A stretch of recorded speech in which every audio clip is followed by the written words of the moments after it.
Ladies and gentlemen, things just got a whole lot worse for Ilhan Omar. Ilhan Omar is finally getting deported. And so you see, the woman who called America evil and Somalia's leader, or better yet, her president, because he sure as hell ain't my president, but the same one who's been draining our system while spitting on our flag finally gets the boot. She'll be packing her bags. Ilhan Omar is finally getting deported. Or at least so it seems. Brandon Lehman seems like a nice enough guy, right? He gets lots of views and has more subscribers than me and my channel, so he can't be wrong, right?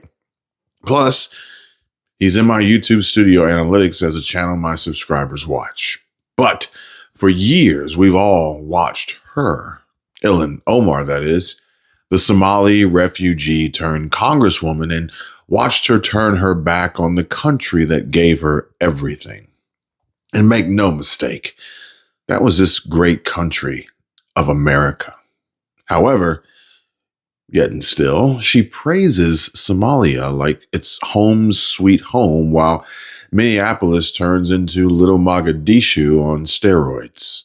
We're talking welfare scams, $350 million gone in the blink of an eye. Fraud, division, and a slap in the face to every hardworking American here who doesn't wear a hijab or headscarf or marry their own brother or sister. She doesn't just hate our values, she mocks them. caawa aan fursad u helay madaxweynaha Soomaaliya madaxweyne Xasan Sheikh Maxamuud inaan maanta ku soo dhaweyno Minneapolis. Aniga iyo madaxweynaha special relationship aan qabnaa. Aniga adeeraan ugu wacaa asigana gabarteeyo idhahaa. madaxweyne sidii qof kasta uu yiri mininkaaga waaye ku soo dhawow Minneapolis. aad iyo aad aan ugu faraxsanahay in maanta madaxweynaheena aad tahay.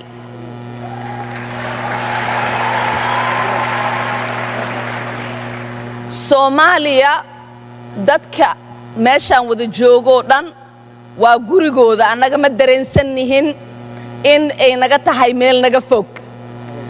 Soomaaliya wadnaheenay ku nooshahay, qalbigeenay ku jirtaa, maalin kasta aan ka fikirnaa Soomaaliya.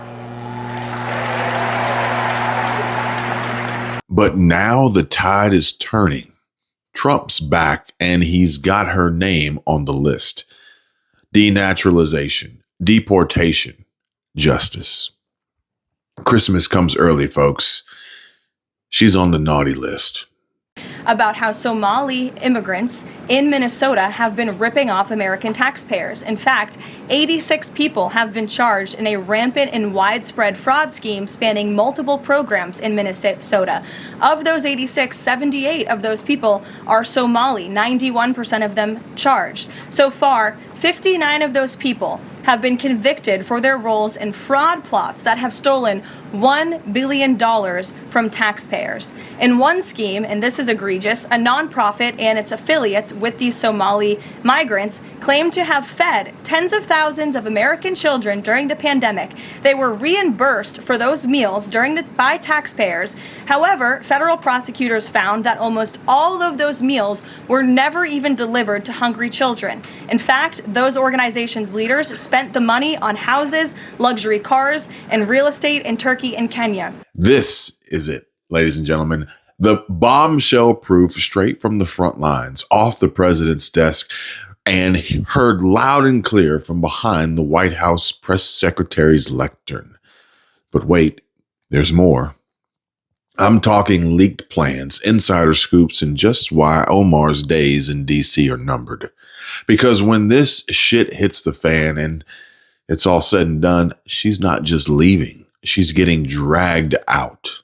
These people are just idiots. I really, I'm at the point where it's become really hard to have an intellectual debate with any of these people, because the level of stupidity that they are displaying every single day is frankly embarrassing, not just in Congress, but as Americans, and the fact that these people are allowed to say just the most ridiculous things tells you that the dumbing of the United States has arrived, because how else do we get a Trump presidency again?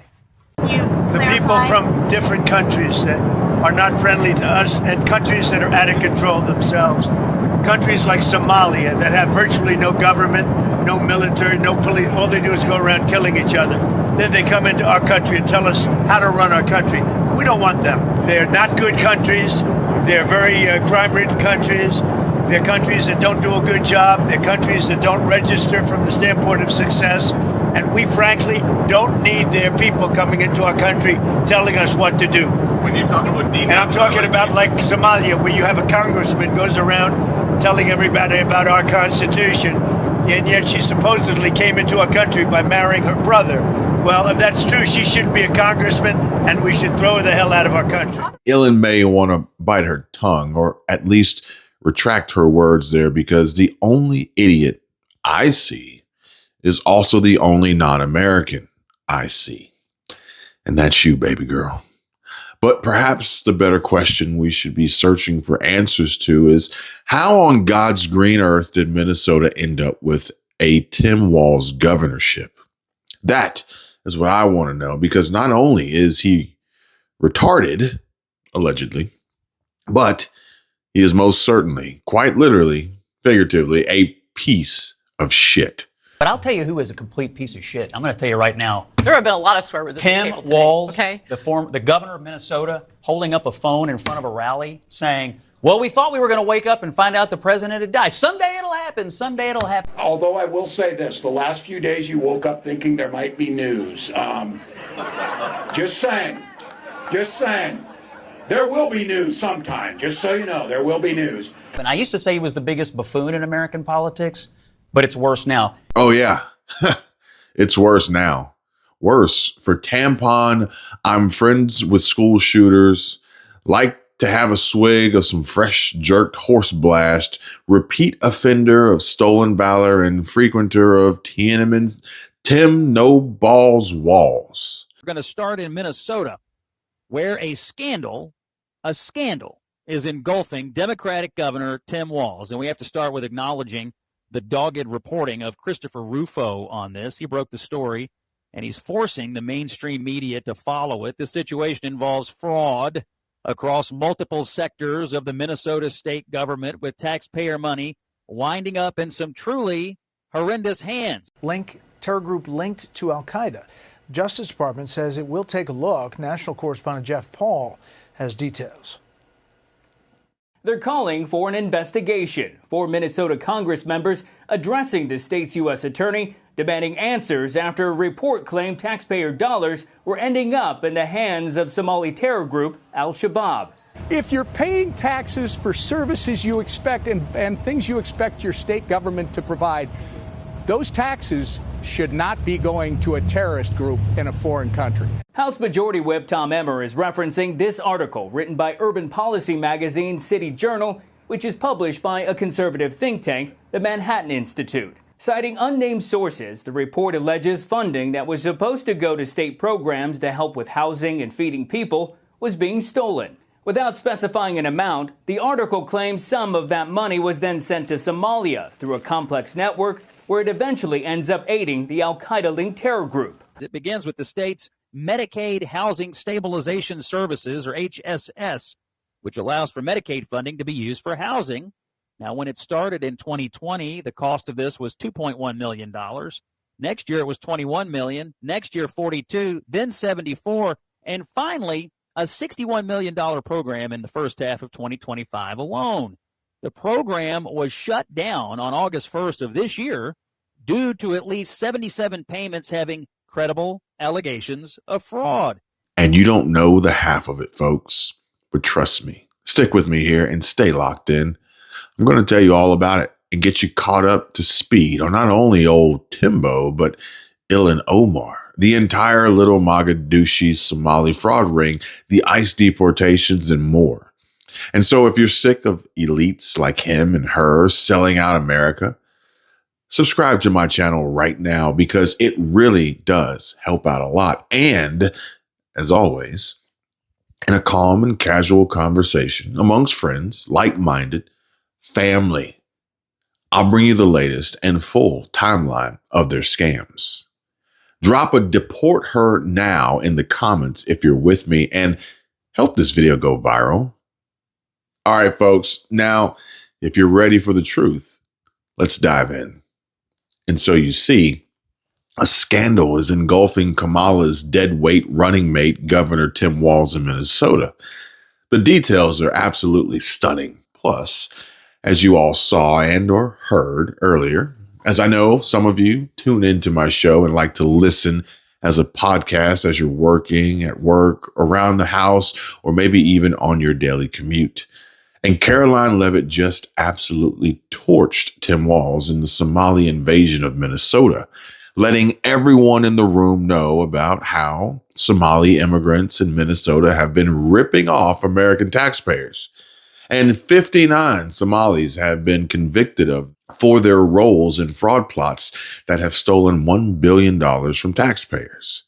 And amongst other things, a nonprofit and its affiliates with the Somali migrants claim to have fed tens of thousands of American children during the pandemic, and they were reimbursed for those meals by taxpayers. However, federal prosecutors found that almost all of those meals were never even delivered to hungry children.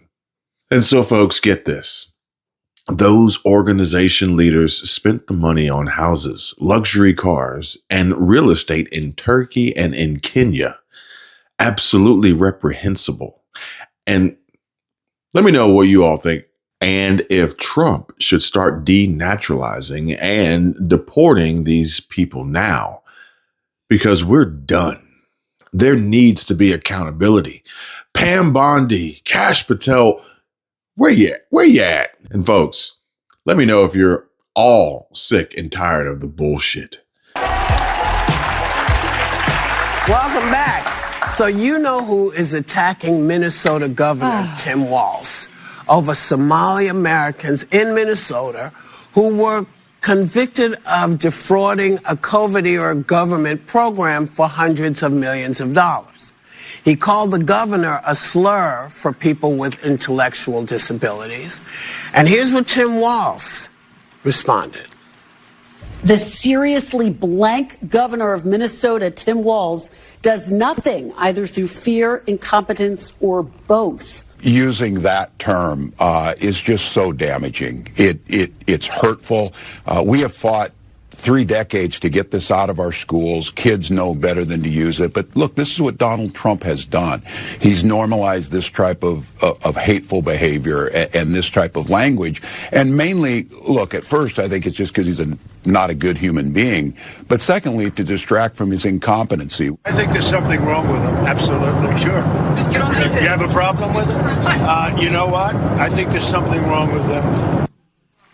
Well, so here's what's interesting. Perhaps what's most interesting is how we have video evidence, and it shows Tim Walz deflecting responsibility in that interview with Kristen Welker by stating he takes credit for putting people in jail, while The View host's Whoopi Goldberg tries to run cover and put up some form of weak and woke defense against Trump's blatantly honest review and critique of the governor of and Minnesota's immigrant communities. And not only that, but we also know recent whistleblower accounts from Minnesota DHS employees allege Walz ignored fraud warnings since 2020. He ignored the facts, the red flashing lights, the warnings for 5 years, allowing Minnesotans taxpayers to be ripped off, which has led to this. Fueling Treasury Department and House oversight probes launched in late last month into absolutely egregious, and there's really no other word to describe it, but retarded state oversight lapses. Because if you're upset about fraud, in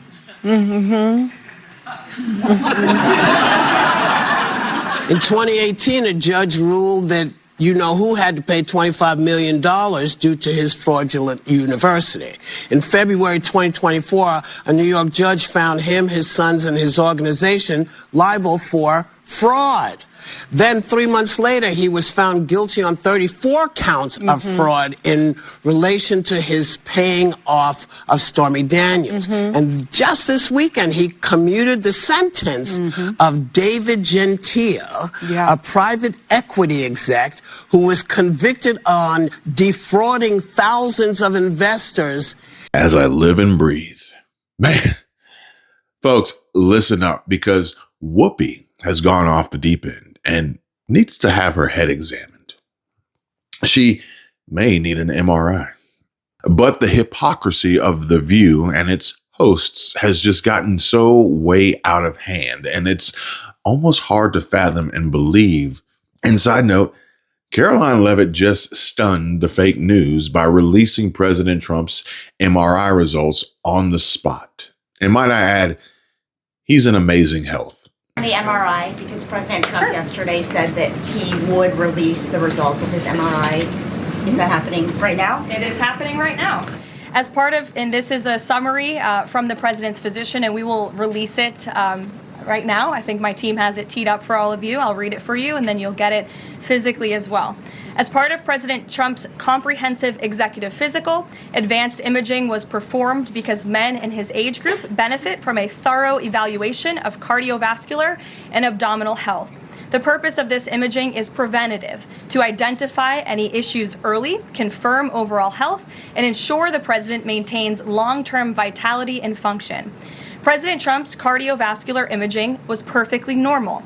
No evidence of arterial narrowing impairing blood flow or abnormalities in the heart or major vessels. The heart chambers are normal in size, the vessel walls appear smooth and healthy, and there are no signs of inflammation or clotting. Overall, his cardiovascular system shows excellent health.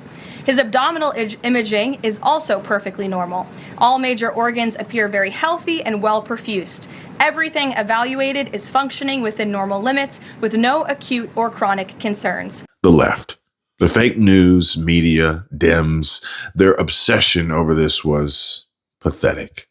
Another baseless theory about Trump's health busted and debunked. Hawk says, I'm in my 80s, and Chapter saved us $1,100 a year. Richard, his comment reads, I called Chapter and I saved $1,200. Thanks, Kevin. Tom Swank, thank you for Chapter info. They helped me so much and got me an unreal better plan, saved me hundreds. And Ava, no need to apologize, with this comment here that says, sorry, Kevin, but credit from my Chapter experience went to your wife. Hers is the number I used. And look, that's just great. I want you all to get the greatest care possible and find potential money savings regardless. AEP is ending soon, and now is the time to call if you haven't already. 270-467-2426. Dial it, call them, and tell them Kevin sent you, or Michelle and ST Talks. But no matter what, make sure you call before the deadline. The clock is ticking, and call volume will increase as we close in on crunch time. Free Medicare help and advice, folks. Call the number on the screen. Learn more. Links below in the description as well. And speaking of pathetic, The View, a show that supposedly prides itself on diverse perspectives, often falls into a pattern of defending Democratic figures while attacking Republicans regardless of the facts. And as you all will see in this instance here, the hosts, including Whoopi Goldberg, and seen nodding along and murmuring in agreement, Sunny Hostin sucking her face and making duck face, looking as stupid as ever, and they all fall in line together as they try to deflect criticism from Governor Walz. But here's the big problem. This deflection is not just about defending a political ally. It's about maintaining a narrative that aligns with their ideological stance, even when it contradicts reality. The hypocrisy lies in their selective outrage, because to spin their little tale, When Trump is accused of fraud or mismanagement, the hosts are quick to condemn him vehemently. But when similar or worse allegations are leveled against a Democratic figure like Walz, they pivot to deflection and justification. And this double standard is a hallmark of the woke mind virus, where the ends, protecting a political narrative, justify the means, ignoring or downplaying serious allegations. In a $1.6 billion scheme. Now, look, if fraud is wrong, you got to catch up with everybody. You know, this is, you know, Tim Walz said, I put these people in jail. Yeah. Wasn't like we sat around and didn't do anything.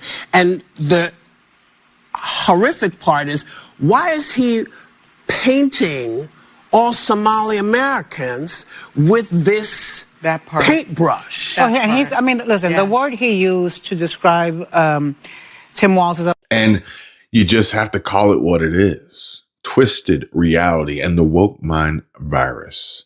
A spade. Because as you all know, the woke mind virus refers to a set of beliefs and behaviors that prioritize identity politics, social justice narratives, and progressive ideologies over objective truth and accountability. In this case, the hosts of The View exhibit symptoms of this virus by deflecting responsibility. Instead of holding Tim Walz accountable for the massive fraud involving Somali Americans in the COVID-19 relief programs, they shift the focus to Trump. This is a classic tactic of the woke mind virus. When faced with uncomfortable truths about their side, they redirect attention to the perceived sins of the opposition. Condoning fraud, and by defending Walz and suggesting that his actions or inactions regarding the fraud are excusable or less significant compared to President Trump's actions, they implicitly condone the fraud. This is a dangerous precedent, as it undermines the rule of law and accountability, core principles that should transcend political alliance and allegiance. And last but not least, The View wouldn't be The View without slandering President Trump. The hosts use Trump's past legal issues, such as the Trump University case and the Stormy Daniels payment, to argue that two wrongs actually do make a right. And this is a twisted logic that ignores the severity and context of each case, most of which don't hold water and were just political witch hunts. But be that as it may, Trump's legal battles, while controversial, are distinct from Tim Walz's alleged failure to address $1 billion fraud scheme under his governance. And they play their roles of identity politics for paychecks. And their weak-ass defense of Walz also ties into identity politics, a key component of the woke mind virus, as the hosts seem to be protecting Walz not just because he's a Democrat, but because criticizing him might be perceived as criticizing the Somali American community, or Ilhan Omar, that brush Whoopi's talking about there, who is associated with, yes, Minnesota. This is just yet another form of virtue signaling, where the hosts prioritize appearing supportive of marginalized groups over addressing the actual issue of fraud and mismanagement. The network and producers are also to blame as well and need to pull the plug, cut the feed, and rush these gals off stage. ABC, the network behind The View, and its producers play a role in this narrative by allowing such biased discussions to air. They are complicit in perpetuating a skewed version of reality where Democratic failures are minimized and Republican shortcomings are magnified, and half-truths, misinformation, and blatant lies are allowed to be told on set before handing down memos to be read as a form of virtual hand-slapping, so to speak. And this is not just about entertainment. It's about shaping public opinion, which is a significant responsibility that they are failing to uphold impartially. These women and Bob Iger, they all want to see our country crumble, Democrats take over, and socialism run rampant. Well, that is until we reach total collapse. So as we all know, the Democrats are buddying up with Islam. A liberal is a slut for Kafia.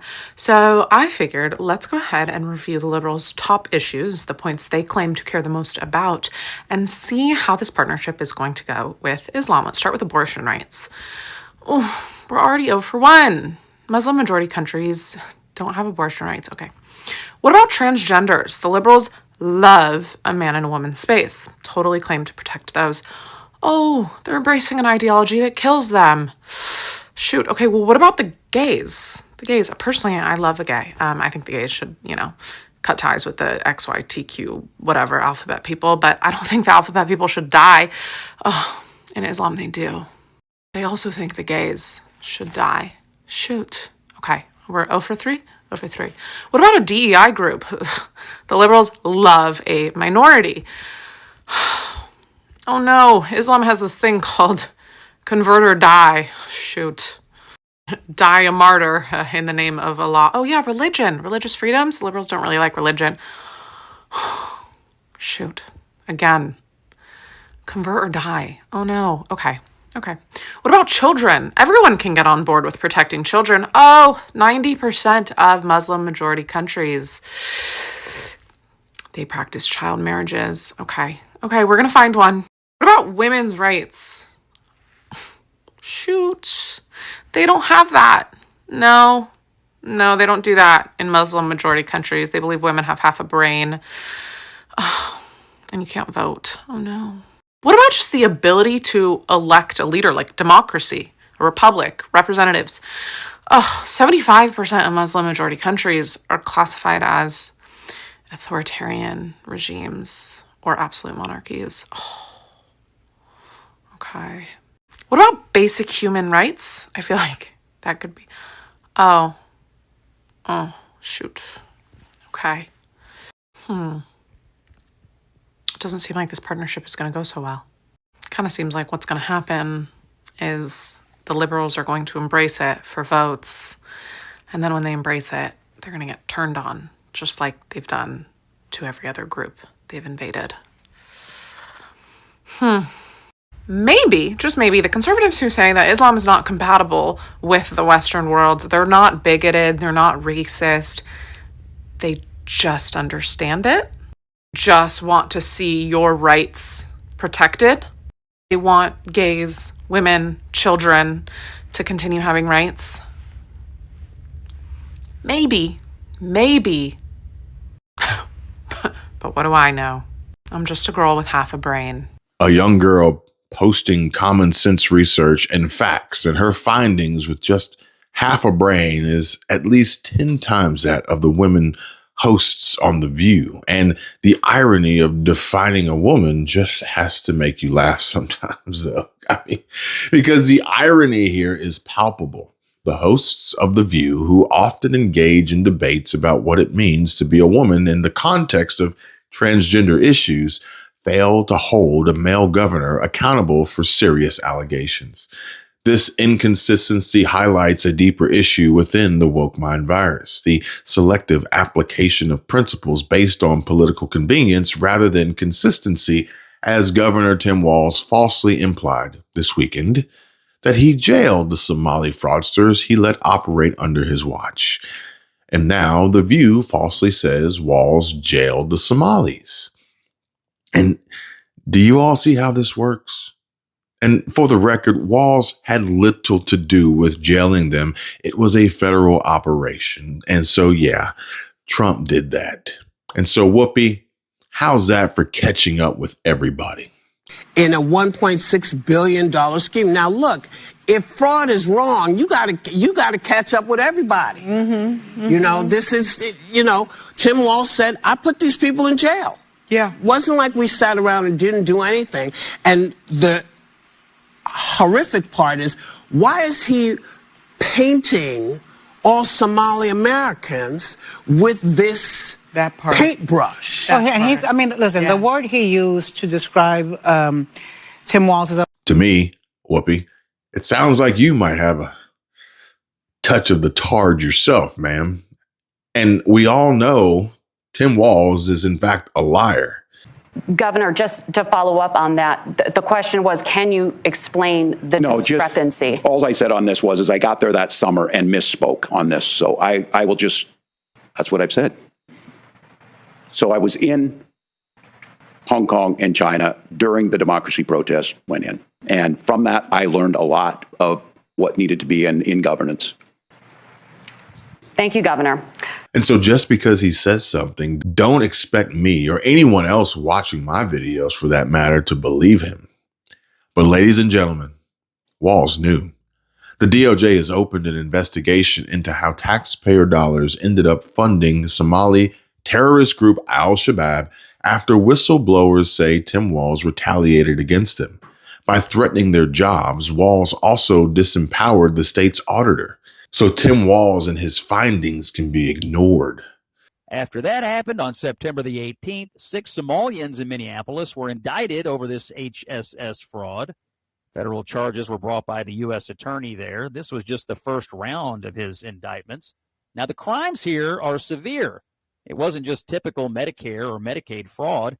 In these instances, whole entire companies were being fabricated in order to take payments and steal funds.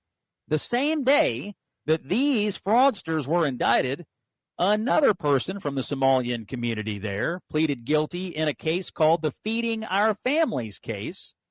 Feeding Our Families was a nonprofit primarily run by people in the Somali community in Minneapolis. They embezzled $250 million of relief hunger funds. This was one of the largest of the COVID-era fraud schemes.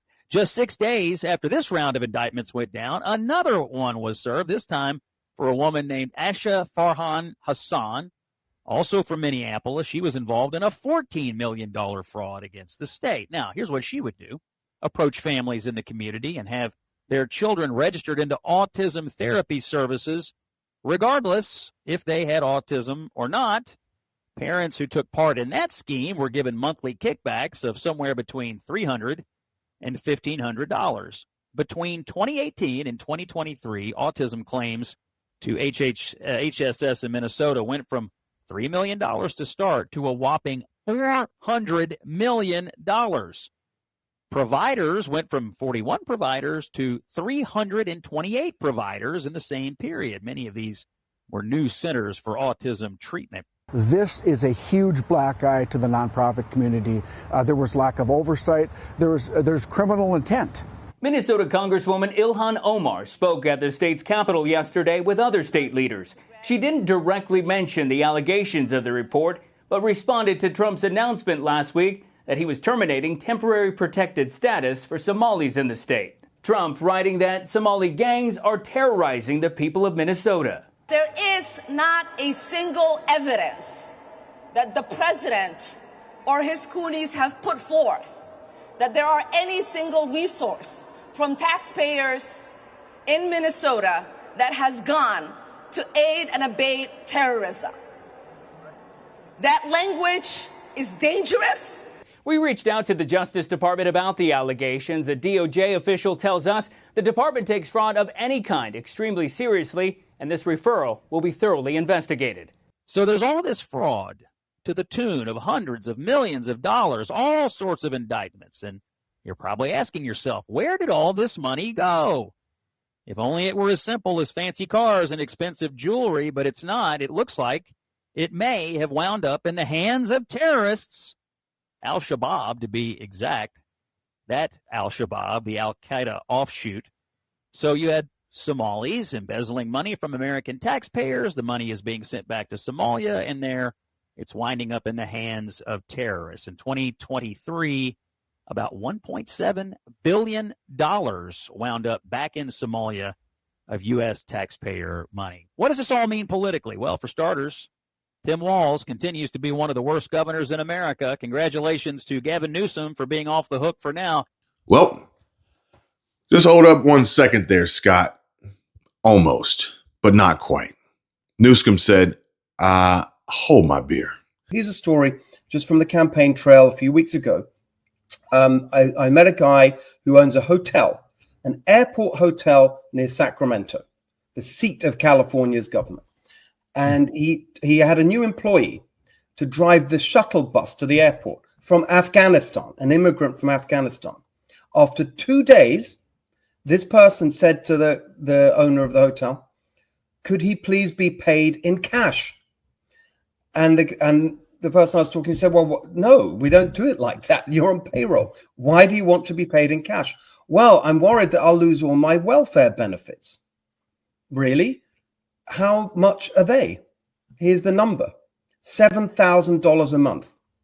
$7,000 a month. So even with, Tim Waltz level accounting skills, we can figure out that's $84,000 a year. In that post you mentioned from the president, he talked about $50,000. This is Sacramento County, $84,000 a year. On top of that, he dug into it. This person from Afghanistan was told by social services in Sacramento County, and don't worry, we're going to deliver groceries to your house because you shouldn't go shopping because Americans are racist and it's safer for you to stay at home and we'll deliver your groceries. I mean, what are we doing in this country? What are we doing? Well, I can tell you what the Democrats are doing, and it's sedition. Captured on videotape, the Biden-Harris terrorist administration gave illegal aliens 7 times more in cash benefits than American military families. Or to put it more plainly, what are they doing to you or to us? Well, we've been robbed, deceived, betrayed, extorted, blackmailed, defrauded. It's as part of a $53 million program, giving the average family of 4 more than $1,400 per month. It's more than the allowance for some deployed troops. Fox News Digital breaking it all down, saying, quote, while an average military family is suffering from a deficit of $1,860 over a period of 9 months, a similarly sized illegal migrant family is being given nearly 7 times more. Joining us off the grid, Fox. Which makes absolute sense why Afghanistan war and Iraqi war combat veterans feel betrayed.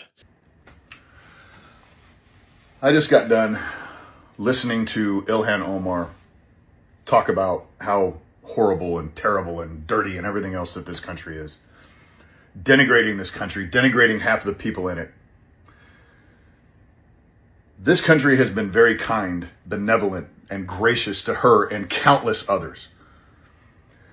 We gave her asylum. We gave her a place to live. We gave her an education. We gave her a pathway to become a sitting United States congressman. But to me, it goes deeper than that. See, I'm an Iraq and Afghanistan veteran. I was 22 years old when those planes flew into those buildings, and me and thousands of other young men across this country answered the call to go over there and combat this evil that was on our shores, that had finally hit us. And what we were told over and over again is that we go over there and we fight them over there, we will not have to fight them here. And now here we are. We're retired. We're out. We're ready to start pursuing a life of our own. And what does this country do to that enemy that we went over there and we fought to keep over there because that's what we were told? We kissed our families goodbye. I watched my wife cry while I got on that bus to go to the airport or go to the airfield. I watched my son cry because he didn't know if or when he was going to see me again. And then I come home. I've been retired for 8 years. And I come home and what are we seeing? We're seeing entire communities being taken over by the very people that we fought to keep off of our shores. Dearborn Mission is completely freaking taken over. Now we have mosques in Minnesota, Texas, Missouri, all over the country, promoting Sharia law. Do we really have to tell people that Sharia law is incompatible with the United States Constitution? We were told that if we fought them over there, we would not have to fight them here. But what do we have? What did you do? You elected it mayor of New York. You gave it Senate seats in Minnesota. Now I want you to turn around. I want you to find an Iraq and Afghanistan veteran somewhere around you, and I want you to look them in the eye and tell them why they should not feel betrayed. Do it. I dare you. And the point that I'm making today is that just as with everything else, whatever we're seeing in Minnesota, you can be sure it's much worse in California, where you've had longer period of uninterrupted one-party rule, And we have a budget of over $325 billion. We already know that over $20 billion was lost to fraud in the pandemic with what they call the EDD, the Employment Development Department, payments sent out to people in jail, people on death row, people who had died. $20 billion, we know that that's already gone. That's just one part of the welfare state in California. We know that over $20 billion was wasted on homelessness. Who knows where that ended up? I think the probable number in California is up to $100 billion. That's an estimate. And what I'm calling for today is a thorough audit of every single part of California's bloated welfare state to root out the fraud and corruption. This is truly, truly some of the worst stuff that we have ever seen out of state government. Walz turned a blind eye to all of it. And now Minnesota taxpayers are footing the bill for terrorism in the Middle East. It's more than obvious Tim Walz should, well, if he doesn't resign, at least should be ousted in 2026 when his term is up. Anyone complicit should be prosecuted. And there are serious questions about what's going on in Minneapolis. What other crimes have occurred and what lengths have people gone to enrich themselves? A lot of questions going on in Minneapolis right now, thanks to the reporting of Christopher Rufo. And if I may, might I add, we've given Ilhan Omar so much more. This country, we all have, and we mustn't ignore or forget the many, many, many millions of dollars she has accrued in wealth, all while earning a rather modest government salary at that. But Scott Jennings is right. And Tim Walz should resign, but we all know he's too much of a slimy, slithery, disgusting snake to do that. So we must vote him out in 2026 when his term is up. And there's already competition ready to challenge and contend. I'm Lisa Dameth, candidate for governor. Here in Minnesota, fraud has exploded over the last number of years, and it is gaining national attention. Today, in the New York Times, one of the most widely read newspapers, there was a front page article, and the title was How Fraud Swamped Minnesota's Social Service System on Tim Walz's Watch. We are gaining national attention because of the fraud that has been allowed to go on here in our state. And then Tim Walz was on NBC on an interview earlier today, and he said that Minnesota is a well-run state, but that would attract criminals. Well, in my opinion, and the opinion of most Minnesotans, a well-run state does not attract criminals. A well-run state with a competent, serious leader leading the state will respect the taxpayers and taxpayer dollars, making sure those funds go to the right places and not to fraudsters. We need new leadership in this state. That's why I'm running for governor. I'm Lisa Dameth, candidate for governor. And check this out, folks. Here's Walz pictured with defendant number 58 in the $250 million Feeding Our Future fraud scheme. Amran Abakar was literally given an entrepreneurship award by Governor Tim Walz. But make no mistake, Walz's fraud doesn't just draw the line at stealing food from the hungry. No, he wants to steal elections too. And he will likely pull out all the stops, and nothing short of a hired hit and assassinations will get in his way. Mind you, he's got law enforcement on the payroll. And this should come as a surprise to, well, no one with a functioning brain. But get this, folks, a Somalian convicted of immigration fraud is somehow working in a Minnesota sheriff's office. Meet Omar Jamal, a Somalian convicted of immigration fraud who was ordered to be deported back in 2011.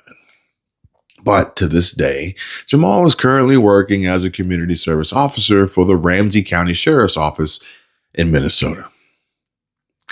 Can anyone tell me why is a Somalian convicted of immigration fraud, having received his final removal, getting paid by your taxpayer dollars to work in law enforcement? But I digress, because where were we? Oh yeah, election scams and corruption.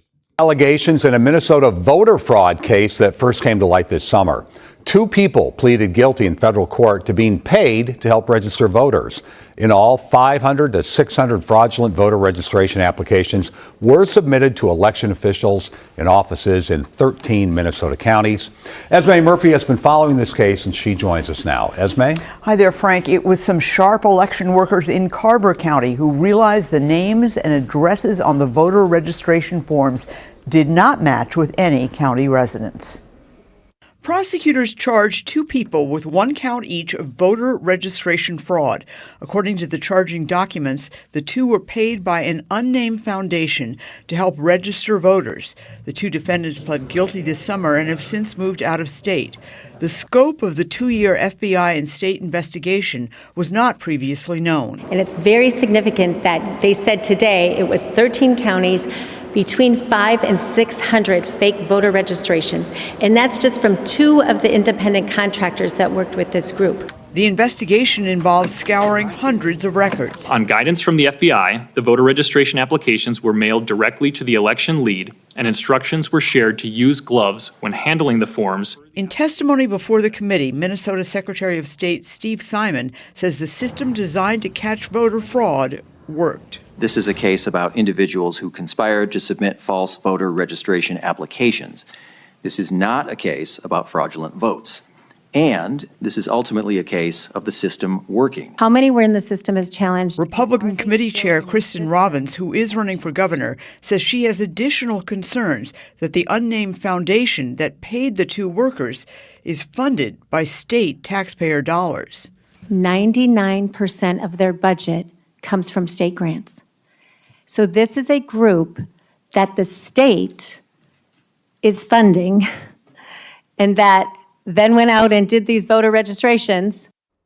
Now, the hearing left a lot of people, including us, with a lot of questions that were not answered. One of the big ones. So you have a voter fraud case in Minnesota, ties to Somali communities with registering fake Democrat voters.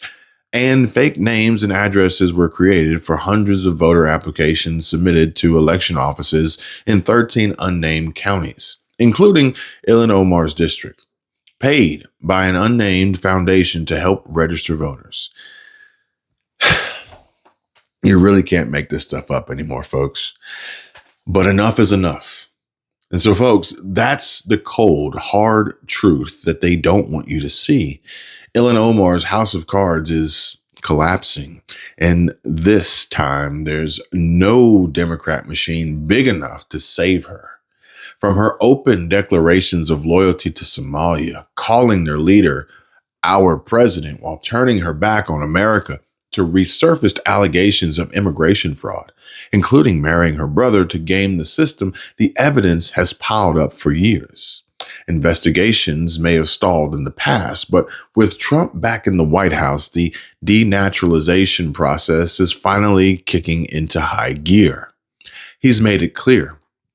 Enemies from within, like Omar, who disdain our country, scam our welfare programs to the tune of hundreds of millions of dollars, and push policies that erode our values, have no place here. Her citizenship was built on lies, and now it's time to revoke it. The plane ticket's being printed. Deportation is the justice America deserves. This is bigger than one Congresswoman. This is the line in the sand. America first, or America will be lost forever. And we're not going to let that happen, right? I'd expect to see her and Walz both begin to do some sort of damage control, but it's too late. You can't put the poop back in your butthole once it comes out. At best, this is the start of the great cleanup of our country, and starting with putting an end to all the fraud and abuse in Minnesota. At worst, this is their last desperate play. But in the end, when it's all said and done, they will both be gone for good. Ilhan Omar thought she could spit on our flag and get away with it, and tonight we just proved her wrong. Because we don't back down. We don't apologize, and we for damn sure as hell don't forget or run from a fight. We win. More to come, folks. Y'all take care, be safe, and have a great evening, and God bless.